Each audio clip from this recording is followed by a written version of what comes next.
So ayan guys no, mayong aga sa tanan nga mga Ilonggo, especially guys diri sa sa Boracay Island no. And then sa Bacolod kung di naghalin gid no, naghalin si Sir Kokoy. Pagbukas ko sang guys ang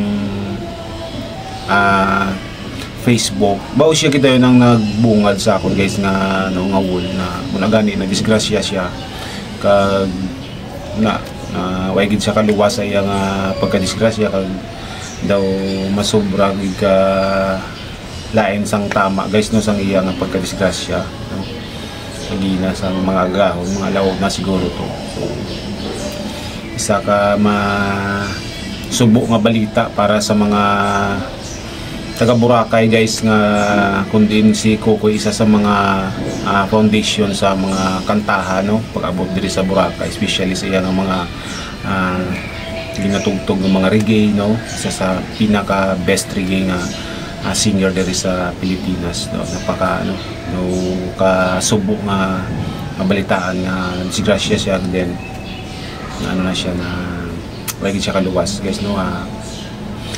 Para gali guys sa pamilya ni Kokoy, condolence and katatag lang no. Tanan man nga kakatabo siguro may purpose. So ayan guys no, mula halin diri guys sa isla sang Boracay no nga kung sa diin diri man nakilala isa si Kokoy sa mga best singer kag isa ka best performer diri sa Boracay guys no. Condolence sa iyang pamilya no. Fly high Koy, fly high. Ang imo nga mga ang imo nga mga kanta kag ang imo nga mga na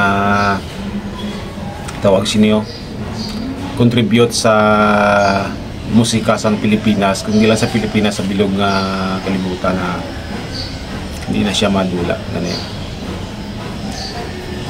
Condolence sa pamilya ni Idol Kokoy.